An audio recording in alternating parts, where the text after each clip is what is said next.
Boa noite, está no ar o programa Direito da Gente, ao vivo dos estúdios da TV Campos de Minas.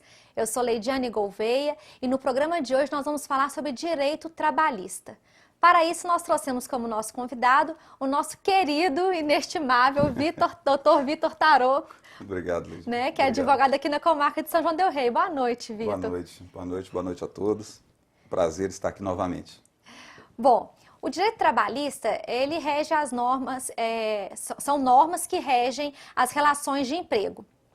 E esse tema sempre suscita muitas dúvidas, principalmente no que diz respeito ao empregado doméstico. Por isso, no programa de hoje, nós vamos abordar questões relativas a essas relações de emprego.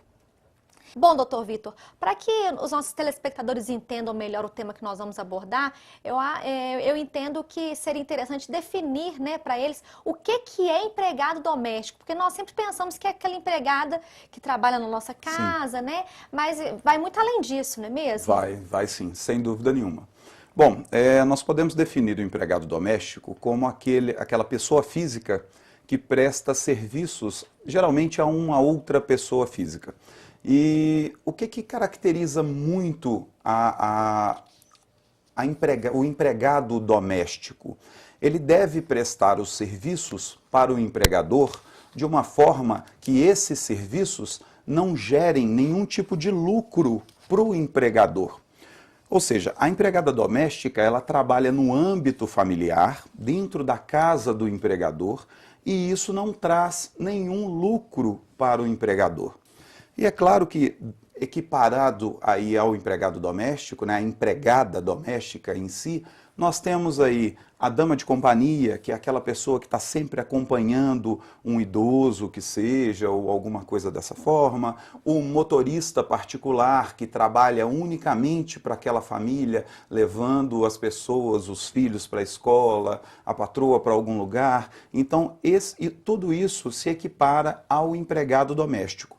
É muito importante ressaltar que, caso haja, com a prestação do serviço do doméstico, um lucro, um benefício financeiro para o seu patrão, digamos assim, vamos supor que a empregada doméstica é uma excelente cozinheira.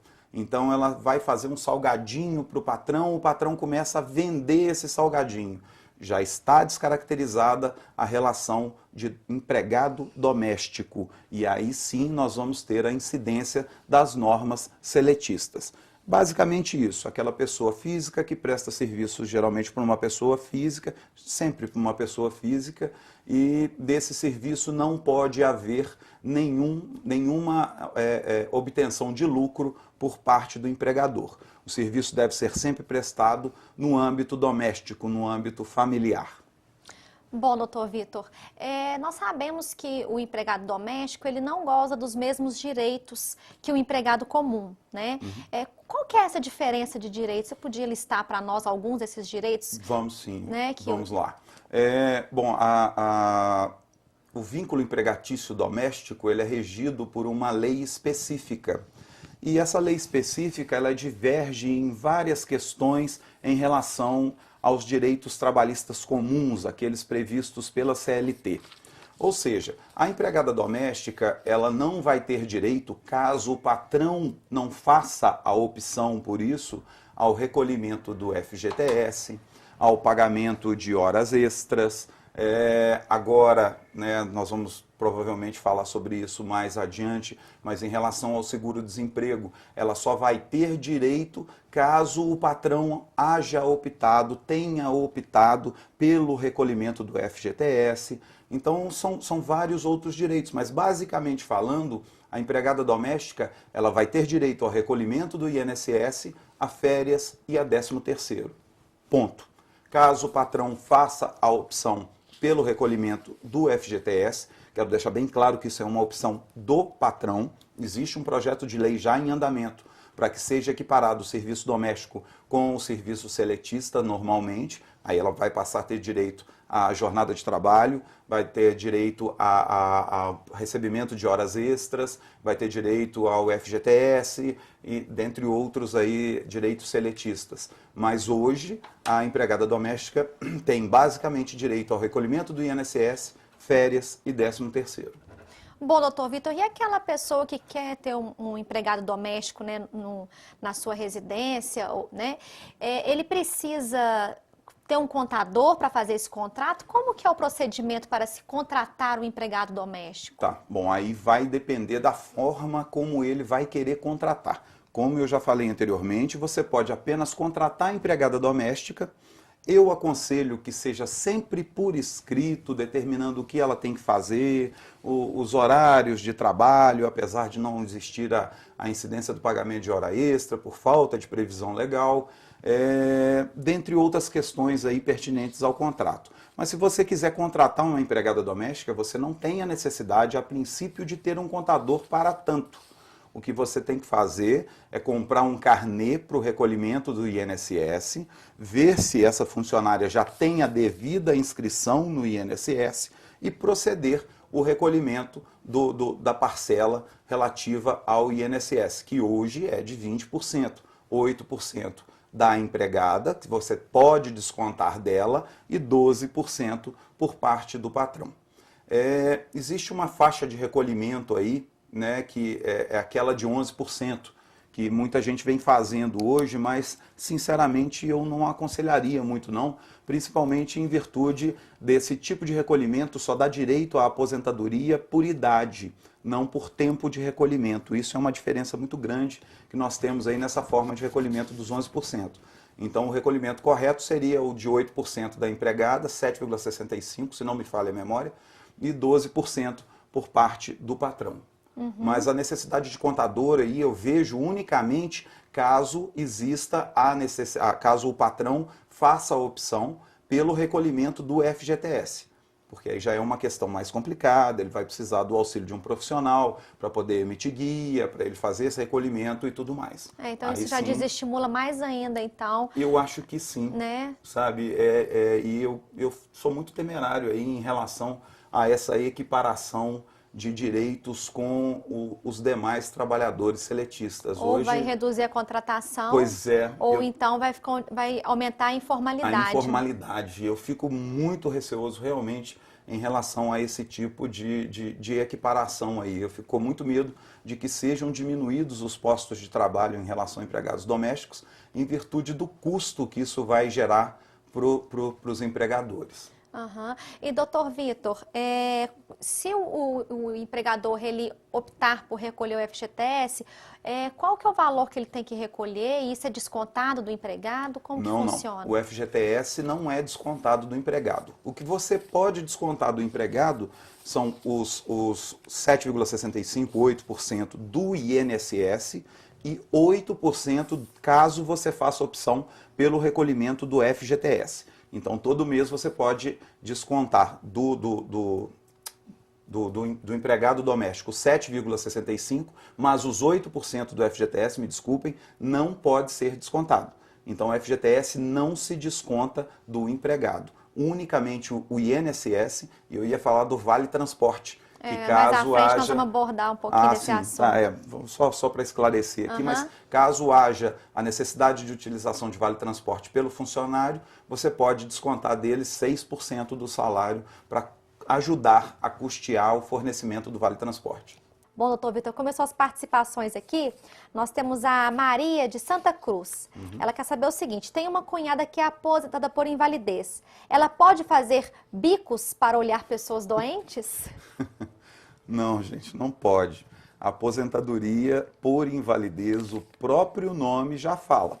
Se ela está impossibilitada, se ela está inválida para o trabalho, ela não pode fazer nenhum outro tipo de serviço. Porque se ela tiver condições de fazer outro tipo de serviço, ela não está mais inválida. E não existe aquela invalidez, aquela função específica, não, sou inválido só para essa aqui, posso fazer os outros, vou continuar recebendo o benefício e vou trabalhar de outra forma. Isso não existe. Então, se ela está inválida para o trabalho, é porque ela não pode trabalhar. E qualquer bico que ela faça, e se isso gerar alguma denúncia junto ao INSS e for realmente comprovada, ela corre um sério risco de perder esse benefício aí por invalidez.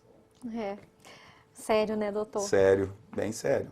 Bom, nós temos aqui uma outra pergunta de uma pessoa que não quis se identificar. Ela diz o seguinte: tem uma amiga que trabalha há 28 anos em uma casa sem carteira assinada.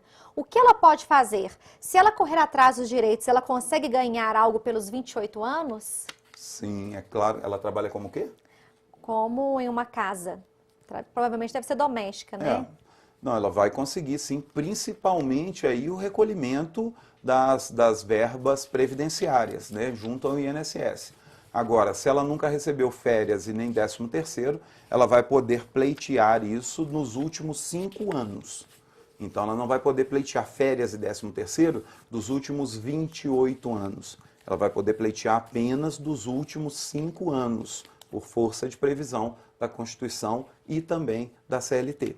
Agora, caso ela tenha recebido férias e 13º, o contrato dela está, de certa forma, regular, faltando unicamente o recolhimento das verbas previdenciárias. Isso ela pode recorrer, sim, que a prescrição dessas verbas previdenciárias aí, ela possui um prazo muito maior, se não me falha a memória, o mesmo prazo do FGTS, que são de 30 anos. Então, essa prescrição ela é trintenária. Ela pode pedir o reconhecimento e o recolhimento, né, o reconhecimento do vínculo por esse período. Ela vai ter que fazer prova de que trabalha nessa casa durante todo esse período e, consequentemente, pleitear o recolhimento das suas verbas previdenciárias, do INSS. E para isso ela precisa de contratar um advogado, doutor Vitor? Sem dúvida nenhuma. Né? Eu aconselharia sim pelo seguinte: ela pode até buscar a Justiça do Trabalho e fazer uma termação. Só que é um caso muito complicado. Você vai ter que fazer prova do vínculo empregatício de 28 anos atrás. Então, se você entrar na Justiça do Trabalho sem um advogado e fizer essas provas de uma forma infundada, sem substância, e não conseguir provar ou demonstrar esse vínculo, você vai estar julgando por água abaixo o seu direito de conseguir esse reconhecimento e o recolhimento. E uma vez julgado pela Justiça do Trabalho, você não vai poder pleitear novamente. Então, como o seu caso é um caso especial, eu te aconselharia sim a buscar um advogado para que ele te oriente na produção dessas provas para o reconhecimento do vínculo. Bom, doutor Vitor, a Cida do Matozinhos, ela quer saber o seguinte: se a empregada doméstica com carteira assinada tem que trabalhar no feriado? Pois é, isso aí fica sempre de um acordo entre patrão e empregado. A empregada doméstica tem o direito do descanso semanal remunerado, que é aquele período de 24 horas contínuas, né, que todo mundo conhece aí como domingo, mas a folga, não existe uma legislação específica falando que a empregada tenha ou que não tenha que trabalhar em domingos ou feriados. O que eu aconselho, mais uma vez, é que haja uma conversa entre patrão e empregado para que vocês possam determinar que ela, por exemplo, ela vai trabalhar no feriado, a família está toda reunida, está todo mundo lá, vamos almoçar em casa, então a empregada vai, mas ela vai ter uma folga em um outro dia. É claro que ela trabalhando nesse feriado, ela vai ter que receber por esse dia, porque ela vai estar prestando um dia de serviço que não estava previsto no calendário normal. Ela vai estar trabalhando um dia a mais e vai ter que receber por isso. Né? Mas o que eu aconselho é que haja sempre uma conversa. Porque se a empregada doméstica também começa a bater o pé, não, eu não venho mais nesse dia, eu não venho mais no outro, eu não faço mais isso, eu não faço mais aquilo, fica difícil a manutenção dessa relação de emprego, né? Daqui a pouco o empregador está procurando uma outra para substituí-la. Então a conversa, o diálogo é sempre a melhor saída para essas questões.